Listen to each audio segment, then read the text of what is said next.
헝가리는 유럽의 심장이라 불릴 만큼 아름다운 수도 부다페스트와 매혹적인 풍경, 그리고 방문객들을 사로잡는 독특한 건축물들로 유명한 나라입니다. 특히 이곳은 아이의 이름을 짓기 위해 정부의 승인을 받아야 한다는 점, 맥주를 마실 때 잔을 부딪히는 것이 금지되어 있다는 점, 그리고 역사상 가장 악명 높은 여성 살인마 바토리 에르제베트의 고향이라는 점 등 매우 독특한 사실들로도 잘 알려져 있습니다. 지금부터 아름다운 나라 헝가리로 함께 여행을 떠나 이 나라에 관한 가장 이상한 사실 21가지를 알아보겠습니다. 21번. 헝가리에서는 아이 이름을 짓기 위해 정부의 승인이 필요하다. 헝가리에서는 아이에게 이름을 지을 때 반드시 정부에서 승인한 이름 목록을 따라야 합니다. 이 목록은 계속해서 업데이트되지만 만약 여러분이 지어주고 싶은 이름이 목록에 없다면 헝가리 과학 아카데미 산하 언어학 연구소에 신청서를 제출해야 하며 그 이름이 승인되어야만 아이에게 붙일 수 있습니다. 꽤 복잡하지 않나요? 여러분이라면 자녀에게 어떤 이름을 지어주고 싶으신가요? 아래 댓글로 자유롭게 공유해주세요. 20번. 헝가리에서 맥주를 마실 때 잔을 부딪히는 것은 매우 무례한 행동으로 여겨진다. 겉보기엔 다소 독특한 이 풍습은 사실 헝가리의 매우 슬픈 역사에서 비롯된 것입니다. 1848년 헝가리는 합스부르크 제국에 대항해 혁명을 일으켰지만 끝내 실패하고 말았습니다. 이 혁명이 진압된 후 헝가리의 장군 13명이 처형되었고 그때마다 오스트리아인들은 맥주잔을 부딪히며 이를 조롱하고 축하했다고 전해집니다. 그 슬픔 속에서 헝가리인들은 한 가지 맹세를 했습니다. 앞으로 150년 동안은 맥주를 마시더라도 절대로 잔을 부딪히지 않겠다고 말이죠. 그리고 그 맹세는 시간이 흘러도 지켜졌습니다. 비록 지금은 150년이 훌쩍 지났지만 이 전통은 여전히 이어지고 있습니다. 이것은 단순한 예절을 넘어서 조국을 위해 싸우다 희생된 용감한 장군들의 뜻을 기리고 그들의 희생을 기억하는 헝가리 국민들의 방식인 것입니다. 여러분은 헝가리의 이 전통에 대해 어떻게 생각하시나요? 아래 댓글로 여러분의 의견을 나눠주세요. 19번. 헝가리의 인구는 점점 줄어들고 있다. 1981년 헝가리의 인구는 1075만 명으로 정점을 찍었습니다. 하지만 오늘날 헝가리는 점점 심각해지는 인구 감소 문제에 직면하고 있습니다. 특히 농촌 지역 인구의 비율도 함께 줄어들고 있어 더욱 우려를 낳고 있습니다. 그렇다면 왜 헝가리의 인구는 이렇게 줄어들고 있을까요? 그 이유는 낮은 출산율과 더 나은 삶을 찾아 서유럽 등지로 이민을 떠나는 사람들이 많기 때문입니다. 헝가리는 일부 서유럽 인접국들과 달리 이민자들을 끌어들이는데도 성공적이지 못했습니다. 이와 같은 추세가 계속된다면 전문가들은 2050년경 헝가리의 인구가 836만 명으로 줄어들 것으로 예상하고 있으며 더 나아가 2099년, 즉 이번 세기 말이 되면 687만 명까지 감소할 것이라 전망하고 있습니다. 이처럼 심각한 인구 감소는 헝가리 사회가 직면한 큰 도전 과제 중 하나입니다. 18번. 세계 최초의 와인 생산지. 헝가리의 토카이 와인 지역은 5세기경부터 존재했으며 6세기에는 카로이 왕에 의해 세계 최초로 공식적인 와인 생산지로 인정받았습니다. 프랑스의 보르도 지역이 비슷한 인정을 받은 것은 그로부터 약 120년이나 지난 뒤의 일이었습니다. 토카이는 세계에서 가장 오래된 와인인 토카이 아수의 고향으로도 유명합니다. 이곳은 헝가리의 7개 주요 와인 산지 중 하나이기도 합니다. 토카이 지역은 28개의 마을과 2,199헥타르의 포도밭으로 이루어져 있으며 이 중 약 5,500헥타르가 현재 실제로 재배되고 있습니다. 2002년 토카이는 토카이 와인 지역의 역사적 문화 경관이라는 이름으로 유네스코 세계문화유산에 등재되었습니다. 프랑스, 스페인, 이탈리아 와인이 더 유명하게 여겨질 수도 있지만 토카이에는 그들만의 특별함이 있습니다. 토카이 아수는 와인의 왕으로도 불리며 프랑스의 루이 14세는 이 와인을 두고 이렇게 말했습니다. 왕의 와인이자 와인 중의 왕이다. 또한 헝가리의 도시 발라톤피레드 역시 수천 년에 걸친 포도 재배 전통을 간직한 가장 오래된 와인 생산지 중 하나입니다. 이 지역의 특산품 중 하나는 바로 와인과 언덕에 펼쳐진 아름다운 포도밭입니다. 17번. 팔링카, 헝가리의 만병통치약. 이 흥미로운 사실에 동의하시나요? 헝가리에 가면 가장 먼저 대접받을 수 있는 음료 중 하나가 바로 팔링카입니다. 두통이 있나요? 팔링카를 마시세요. 불안하거나 긴장되시나요? 팔링카 한 잔 어떠신가요? 피곤하거나 졸릴 때도 팔링카입니다. 팔링카는 살구, 자두, 사과 등 과일로 만든 헝가리 전통 과실 브랜드입니다. 헝가리에는 이런 속담이 전해집니다. 팔링카는 적당히 마시면 약이고 많이 마시면 치유다. 그래서 헝가리에 와서 몸이 아프다고 하면 팔린카부터 권하는 풍경에 놀라지 마세요. 16번. 헝가리인은 매우 뛰어난 지능을 자랑합니다. 믿기 어려우실 수도 있지만 헝가리인은 정말로 매우 똑똑합니다. 그들의 노벨상 수상자들을 보면 바로 알 수 있죠. 헝가리는 인구 대비 노벨상 수상자 비율이 세계적으로 매우 높은 나라입니다. 1905년 물리학상을 시작으로 가장 최근인 2004년에는 화학 부문에서 수상했으며 지금까지 총 13명의 노벨상 수상자를 배출했습니다. 혹시 헝가리에서 노벨상을 받은 사람이 누구인지 알고 계신가요? 댓글로 여러분의 의견을 남겨주세요. 15번. 허수아비를 태우며 새해를 맞이하는 헝가리의 전통. 다른 많은 나라들처럼 헝가리도 12월 31일에는 집안 파티나 거리 축제를 통해 새해 전야를 축하합니다. 현지에서는 이날을 실베스터라고 부르는데 이는 4세기의 교황성 실베스터의 축일이기도 하기 때문입니다. 헝가리 전통에 따르면 새해 전날에는 지난 한 해의 아군을 상징하는 잭스트로라는 허수아비를 만들어 낮에는 마을 곳곳을 돌며 행진하고 밤이 되면 이를 불태우거나 땅에 묻어버립니다. 이러한 의식은 묵은 해를 털어내고 새로운 한 해를 깨끗하게 시작하겠다는 염원을 담고 있습니다. 또한 일부 헝가리인들은 새해 전날 밤에 동물들이 말을 할 수 있다고 믿기도 합니다. 새해를 축하하며 즐기는 전통 음식으로는 양배추와 함께 먹는 프랑크푸르트 소시지, 렌틸콩 수프, 생선 요리, 그리고 통돼지구이가 있으며 여기에 와인이 곁들여집니다. 14번. 헝가리는 중부 유럽에서 가장 큰 호수를 보유한 나라입니다. 발라톤 호수는 길이가 약 80km에 이르고 면적은 600제곱킬로미터에 달하는 거대한 호수로 헝가리의 바다라고도 불립니다. 자연스럽게도 발라톤 호수는 헝가리에서 가장 인기 있는 관광지 중 하나로 꼽힙니다. 대부분의 외국인들은 헝가리처럼 면적이 비교적 작은 나라에 이렇게 넓은 호수가 있다는 것을 상상하지 못하곤 하죠. 여름철에는 발라톤 호수를 찾아 헝가리 사람들이 즐기는 해변의 분위기를 직접 느껴보실 수 있습니다. 13번. 헝가리 음식은 정말 훌륭합니다.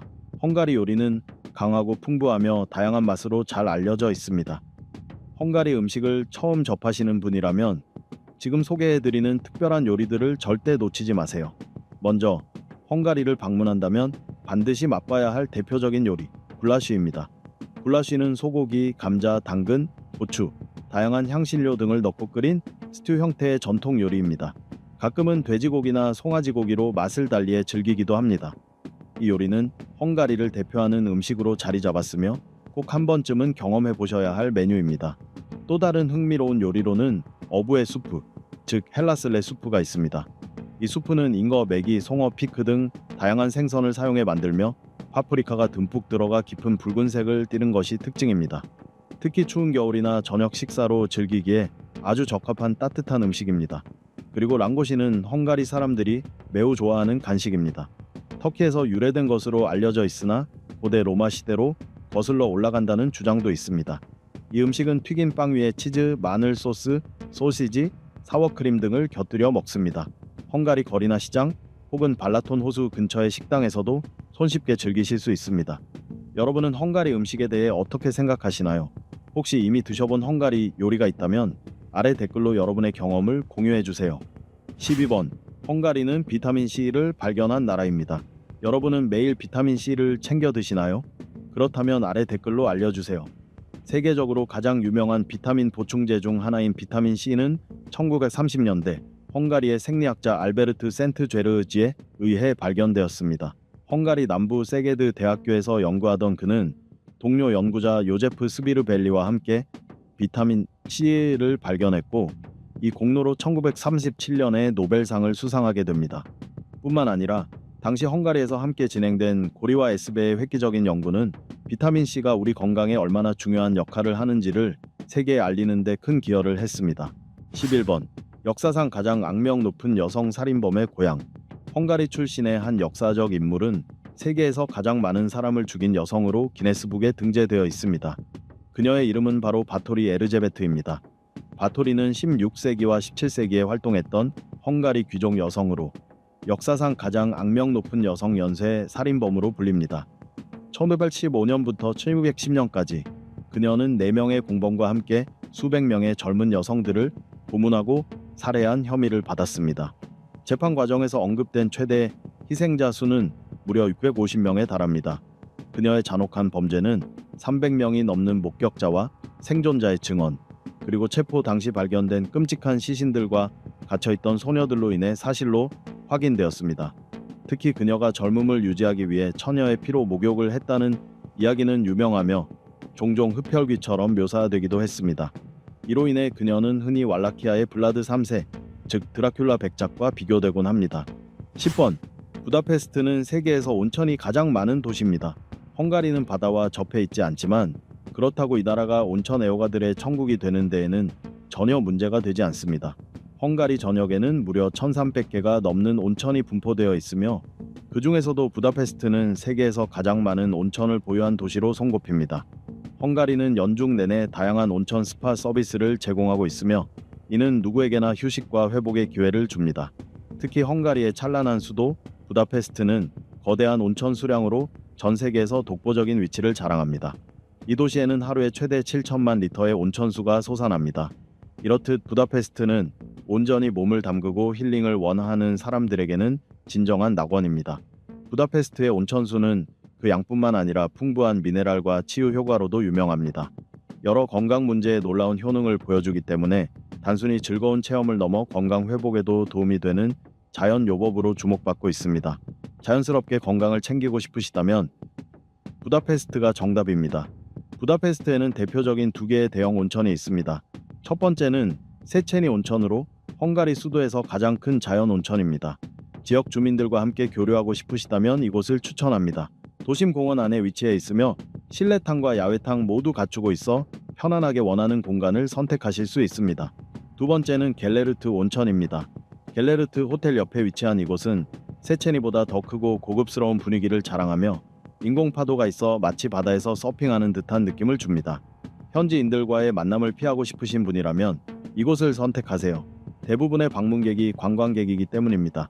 여러분은 부다페스트를 한 번쯤 방문해 보고 싶으셨나요? 이 흥미로운 사실에 대해 여러분의 생각을 댓글로 나눠주세요. 9번. 헝가리는 마자르 민족의 땅입니다. 헝가리는 마자르 부족이 정착한 땅입니다. 수세기에 걸쳐 수천 킬로미터를 이동한 대이동 끝에 마자르족은 이곳에 뿌리를 내렸습니다. 본래 유목민이었던 헝가리인들은 현재의 러시아와 우크라이나 지역에 해당하는 볼가강 유역의 광활한 평원을 지나 마침내 서기 895년에 현재의 헝가리 땅에 왕국을 세웠고 1000년의 성탄절인 서기 1000년에 나라를 공식적으로 건국했습니다. 1100년에 걸친 헝가리 국가의 형성과 유지 과정은 영웅적인 역사이지만 동시에 수많은 비극과 격변을 포함하고 있습니다.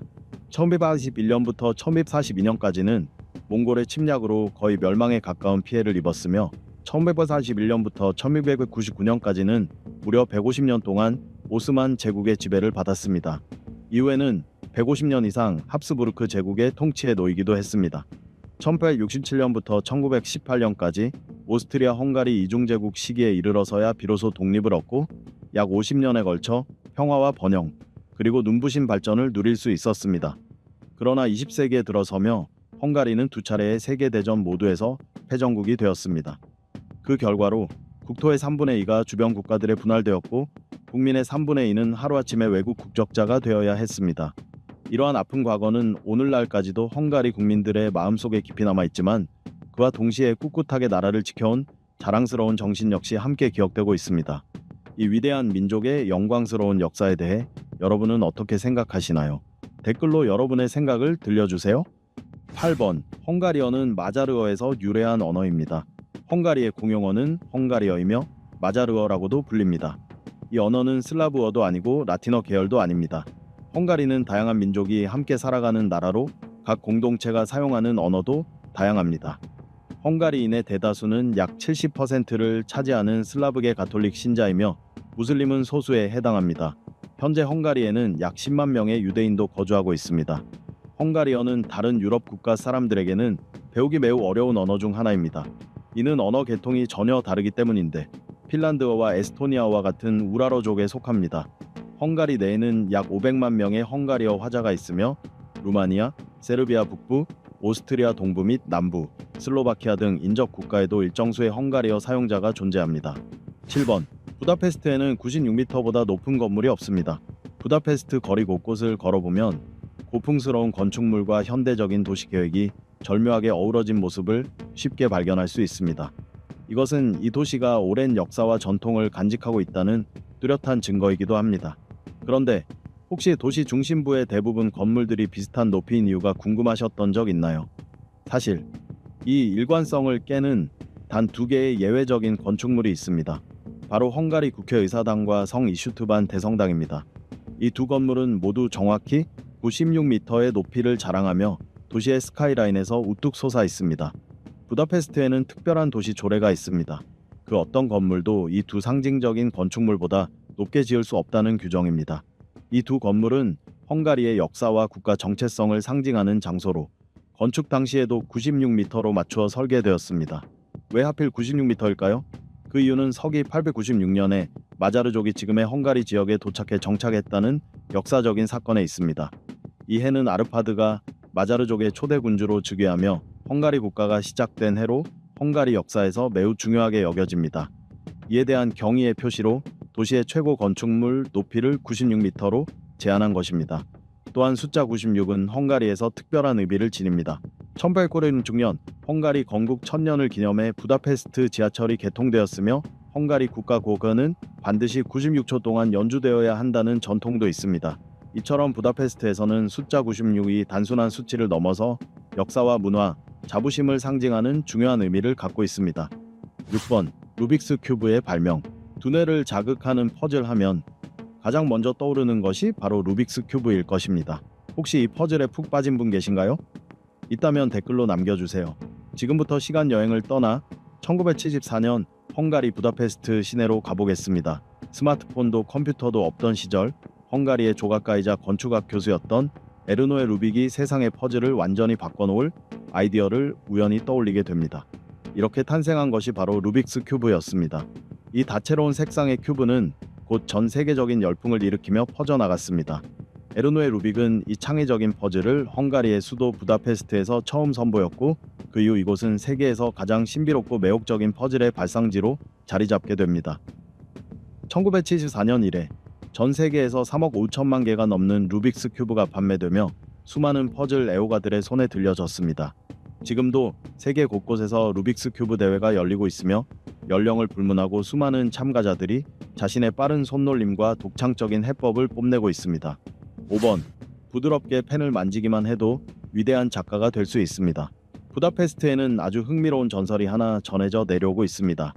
영웅 광장 근처 시티파크에 세워진 이름 없는 작가의 동상. 이 동상의 펜을 만지면 위대한 작가가 될 수 있다는 이야기가 있죠. 이 동상은 겉모습이 마치 사신을 떠올리게도 하지만 사실은 헝가리의 벨라 왕의 연대기를 기록한 무명의 작가를 기리는 조형물이라고 합니다. 이 전설은 어디서 유래한 걸까요? 벨라 왕의 업적을 기록한 익명의 작가가 실제로 존재했다는 믿음에서 시작되었다고 합니다. 동상의 펜을 살짝 만지는 행위는 곧 그 작가의 영감과 역사적 정신에 연결되는 상징적인 행위로 여겨지며 그 힘은 당신 안에 잠든 글쓰기의 열정을 깨우고 펜이나 키보드를 들게 하여 놀라운 창작을 하게 만든다고 전해집니다. 실제로 이 펜을 만진 후 글쓰기에 영감을 얻었다는 사람들이 여럿 있습니다. 평범했던 사람들이 작가의 꿈을 꾸게 되고 그 계기를 바로 이 펜을 만졌던 순간이라고 말하기도 합니다. 4번 세계에서 두 번째로 큰 유대교 회당이 부다페스트에 있습니다. 부다페스트에는 세계에서 두 번째로 큰 유대교 회당이 있습니다. 뉴욕에 이어 두 번째이며 유럽 내에서는 가장 큰 규모를 자랑하는 도하니 거리 회당은 무려 3,000명을 수용할 수 있고 유네스코 세계문화유산의 일부로 등재되어 있습니다.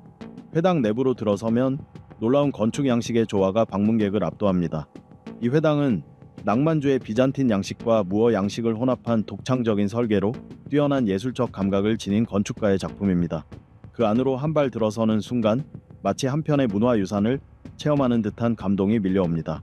지금도 이곳은 세계 각지에서 찾아오는 수많은 관광객들에게 꾸준한 사랑을 받고 있으며 단순한 종교 시설을 넘어 헝가리의 풍부한 역사와 문화를 생생하게 증명하는 장소로 자리 잡고 있습니다. 혹시 이 회당을 직접 방문해 본 적이 있으신가요? 그 경험을 댓글로 나눠주시면 좋겠습니다. 3번 유럽 최초의 전기 지하철이 부다페스트에 있습니다. 부다페스트의 메트로 1호선은 1896년에 운행을 시작했으며 유네스코 세계문화유산에 등재된 지하철 노선입니다. 런던 지하철에 이어 세계에서 두 번째로 오래된 지하철이지만 유럽 대륙에서는 최초로 전기식 지하철을 도입한 획기적인 교통수단이기도 합니다. 당시만 해도 대부분의 열차는 증기기관을 사용하고 있었지만 헝가리는 과감하게 다른 길을 선택했습니다. 바로 부다페스트 지하철의 정의 시스템을 도입하며 많은 대도시들보다 한 발 앞서 새로운 기술을 선보인 것입니다. 부다페스트 지하철은 단순한 교통수단이 아니라 땅 아래 새로운 천년의 시대를 열며 유럽 지하철 역사의 전환점을 마련한 혁신적인 프로젝트였습니다. 이번 세계 최고의 여성 체스 챔피언은 헝가리 출신입니다. 유디트 폴가르는 1991년 단 15살의 나이에 체스 그랜드마스터 칭호를 획득하며 세계적인 기록을 세웠습니다. 헝가리에서는 체스를 정말 일상적으로 즐기는데 심지어 온천탕 안에서 물에 뜨는 체스판 위로 두기도 할 정도입니다. 유디트 폴가르는 수많은 국제 대회에서 긴장감 넘치는 명승부를 펼쳤고 대부분의 경기에서 그녀의 뛰어난 실력과 천재성이 빛났습니다. 프레드라그 니콜리치 바실리, 이반추크, 나이절 숏, 카심 잔노프, 안젤로바, 아난드, 노보트니 등 세계 체스계의 거장들과 대결하며 그들을 물리쳤고 특히 2002년과 2003년에는 체스 역사상 최고의 선수로 평가받는 가리 카스파로프와의 세 차례 경기를 모두 승리로 이끌며 전설적인 순간을 만들어냈습니다. 유디트는 항상 여성부가 아닌 남성부 대회에서 경쟁하길 원했는데 진정한 챔피언이 되고 싶었기 때문입니다. 그리고 2005년 그녀는 남성 선수들을 상대로 세계 체스 챔피언십에 출전한 첫 여성 선수가 되었고 비록 원하는 결과를 얻진 못했지만 역사적인 이정표를 남겼습니다. 이제 헝가리 사람들이 얼마나 똑똑한지 믿음이 가시나요? 여러분의 생각을 댓글로 남겨주세요. 1번 헝가리는 올림픽에서 무려 511개 이상의 메달을 획득했습니다. 여러분, 헝가리가 하계 올림픽에서 두 번째로 많은 금메달을 획득한 나라라는 사실 알고 계셨나요? 흥미로운 점은 헝가리가 올림픽에 참가할 때마다 꾸준히 금메달을 가져간다는 것입니다.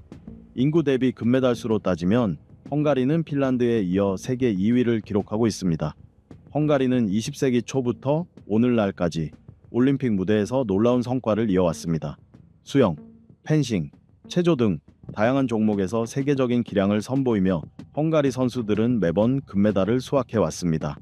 그들의 탁월한 성과는 단순한 기록을 넘어 국가적인 자부심이 되었습니다.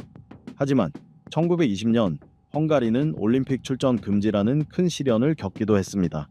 그럼에도 불구하고 헝가리 선수들은 끈질기게 훈련을 이어왔고 스포츠에 대한 그들의 헌신은 지금까지도 많은 사람들에게 감동과 영감을 주고 있습니다.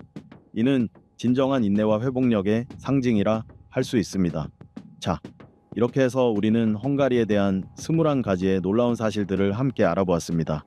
여러분이 가장 흥미롭게 느낀 사실은 무엇이었나요? 혹시 헝가리를 직접 방문해 보신 적이 있으신가요? 여러분의 경험과 생각을 댓글로 공유해 주세요. 영상을 시청해 주셔서 감사합니다. 좋아요, 공유, 그리고 구독도 꼭 눌러주시고 다음 영상에서도 꼭 다시 만나요.